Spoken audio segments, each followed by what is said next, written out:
Exit poll പ്രവചനങ്ങളെ പൂർണ്ണമായും തള്ളിക്കൊണ്ട് LDF convener TP Ramakrishnan.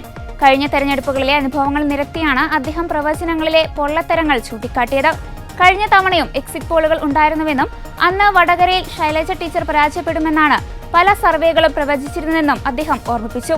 എന്നാൽ ഫലം വന്നപ്പോൾ അത്തരം പ്രവചനങ്ങൾ തെറ്റാണെന്ന് തെളിഞ്ഞു. ഈ എക്സിറ്റ് പോള് കഴിഞ്ഞ തെരഞ്ഞെടുപ്പിലുണ്ടായിരുന്നല്ലോ. അപ്പോൾ കഴിഞ്ഞ തെരഞ്ഞെടുപ്പിൽ ശൈലജ ടീച്ചർ അവർ കേരളത്തിലെ ഏറ്റവും കൂടുതൽ ഭൂരിപക്ഷത്തിന് ജയിച്ച ഒരാളാണ്. ശൈലജ ടീച്ചറുടെ വിജയം പ്രവചിക്കാൻ കഴിയുന്നില്ല, പ്രവചനാതീതമാണ് എന്ന നിലയിൽ തോൽക്കും എന്നുള്ളൊരാശയമാണ് എക്സിറ്റ് പോളിൻ്റെ ഭാഗമായിട്ട് ഉയർന്നു വന്നത്. ഇടുക്കിയിൽ MM മണി തോൽക്കുമെന്നാണ് പ്രഖ്യാപിച്ചത്. കോഴിക്കോട് ജില്ലയിൽ ഈ ബേപ്പൂർ അസംബ്ലി മണ്ഡലവും ബാലുശ്ശേരി അസംബ്ലി മണ്ഡലവും തോൽക്കുമെന്നാണ് പ്രഖ്യാപിച്ചത്. ആ പ്രവചനത്തിന് തികച്ചും വ്യത്യസ്തമായിരുന്നു. എക്സിറ്റ് പോളിൻ്റെ ഈ വിശകലനത്തിന് തികച്ചും വ്യത്യസ്തമായിരുന്നു തെരഞ്ഞെടുപ്പ് ഫലം. ഇതെല്ലാം വ്യത്യസ്തമായ നിലയാണുള്ളത്. അപ്പോൾ തെരഞ്ഞെടുപ്പിൻ്റെ എക്സിറ്റ് പോള് അത് പൂർണ്ണമായിട്ടും ജനങ്ങളുടെ അഭിപ്രായങ്ങൾ പ്രതിഫലിപ്പിക്കുന്നു എന്ന നിലയിൽ നമുക്ക് വിലയിരുത്താൻ കഴിയുന്നതല്ല. അപ്പോൾ അതുകൊണ്ട് അത്തരം സാഹചര്യങ്ങളെല്ലാം പരിശോധിച്ച് വിശകലനം ചെയ്യുമ്പോൾ ഇപ്പോൾ വന്നിട്ടുള്ള ഈ റിപ്പോർട്ട് നമുക്ക് സ്വീകരിക്കാൻ കഴിയാവുന്ന ഒരു നിലയല്ല. അത് അങ്ങനെ സംഭവിച്ചോളണമെന്നില്ല. അതാണ് പൊതുവായിട്ടുള്ള ഞാൻ പരിശോധിച്ച സമയത്ത് കണ്ടെത്തിയിട്ടുള്ള ഒരു വിശകലനം അതാണ്. അതിനുള്ള പല കാരണങ്ങളുമുണ്ട്. ഇതിൻ്റെ വിവിധ സാമൂഹ്യ ഘടകങ്ങൾ അവർ പരിശോധിച്ചപ്പോൾ വസ്തുതാവിരുദ്ധമായ പല അഭിപ്രായങ്ങളും അവർ ഈ വിശകലനത്തിൽ ഉയർന്നു വന്നിട്ടുണ്ട്. അപ്പം അതുകൊണ്ട് ഇപ്പം എക്സിറ്റ് പോളിൻ്റെ ഭാഗമായി വന്നു ചേർന്നിട്ടുള്ള ഒരു നിലപാട് കേരളത്തിൻ്റെ യഥാർത്ഥ വിധിയുമായി ബന്ധപ്പെടുന്നതല്ല എന്നതാണ് എൻ്റെ അഭിപ്രായം. ഇക്കാര്യത്തിലൊന്നും ഒരു പ്രശ്നവും സംശയങ്ങളും വേണ്ടാലോ. 4-ാം തീയതി ഒരു ഉച്ചവരെ കാത്തിരുന്നാൽ മതിയല്ലോ.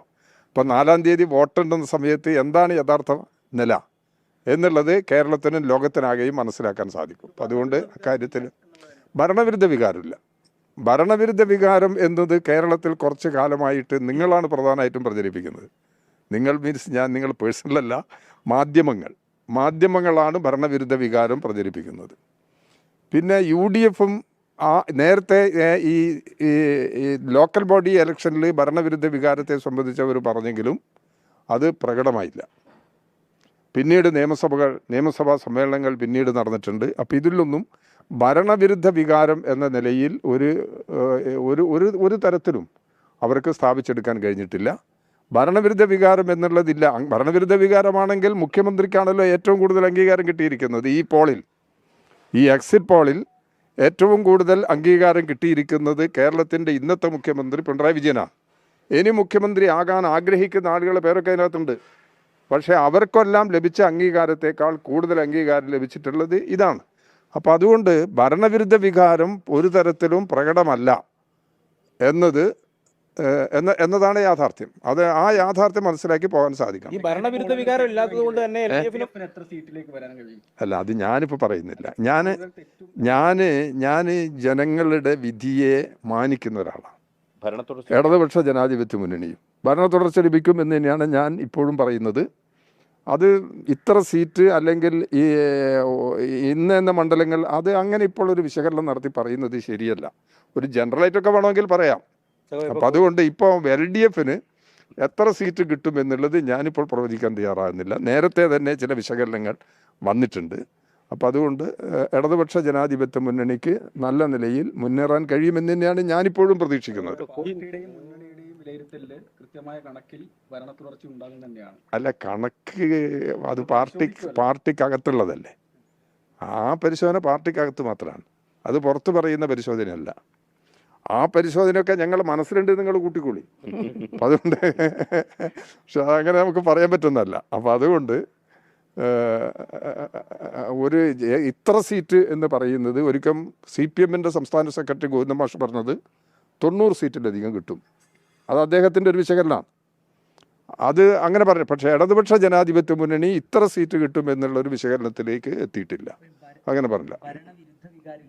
മാറ്റം ജനങ്ങൾ ആഗ്രഹിക്കുന്നുണ്ട് എന്നാണ്. അതായത് ഈ എല്ലാ എക്സിറ്റ് പോളിലും ഒരു മാറ്റം ഉണ്ടാവുന്ന പറയുന്നത്. ആ മാറ്റം എന്തിൻ്റെ അടിസ്ഥാനത്തിൽ? മാറ്റം എന്തിൻ്റെ അടിസ്ഥാനത്തിൽ? അതല്ലേ പ്രശ്നം.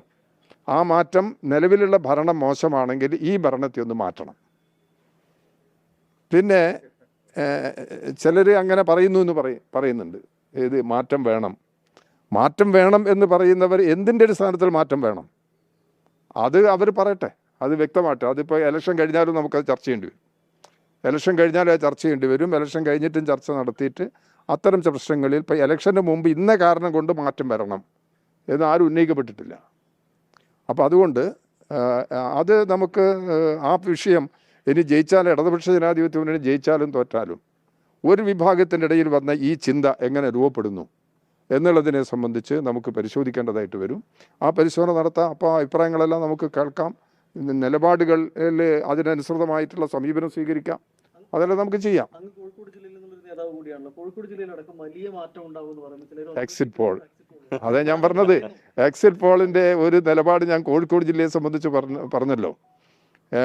കഴിഞ്ഞ തെരഞ്ഞെടുപ്പിൽ ഇവിടെ ഈ കോഴിക്കോട് ജില്ലയിലാണ് പ്രധാനപ്പെട്ട ചില മണ്ഡലങ്ങൾ തോൽക്കുമെന്ന് എക്സിറ്റ് പോൾ പ്രഖ്യാപിച്ചത്. അതിലൊന്ന് ബാലുശ്ശേരിയാണ്, ഒന്ന് ബേപ്പൂരാണ്. ഈ മണ്ഡലങ്ങളെല്ലാം തോൽക്കും എന്നാണ് അവർ പറയുന്നത്. ഞാനും തോൽക്കുന്ന പട്ടികയിലാണല്ലോ. അതുകൊണ്ട് എക്സിറ്റ് പോളിൽ ഞാനും തോൽക്കുന്ന പട്ടികയിലാണ്. അതുകൊണ്ട് അതൊന്നും എനിക്ക് പ്രശ്നമല്ല. അപ്പോൾ ഇതെല്ലാം വെച്ച് പരിശോധിക്കുന്ന സമയത്ത് അവരെ ഈ കാൽക്കുലേഷൻ എല്ലാം മാറ്റം വരും എന്നാണ് ഞങ്ങളെ ഒരഭിപ്രായം. ഈ എക്സിറ്റ് പോള് 100% തെറ്റ് എന്നുള്ളതല്ല ഞാൻ പറയുന്നത്. അതിൻ്റെ ചില വശങ്ങളുണ്ടാവും, നമുക്ക് അംഗീകരിക്കാൻ പറ്റാവുന്ന ചില വശങ്ങളുണ്ടാവും.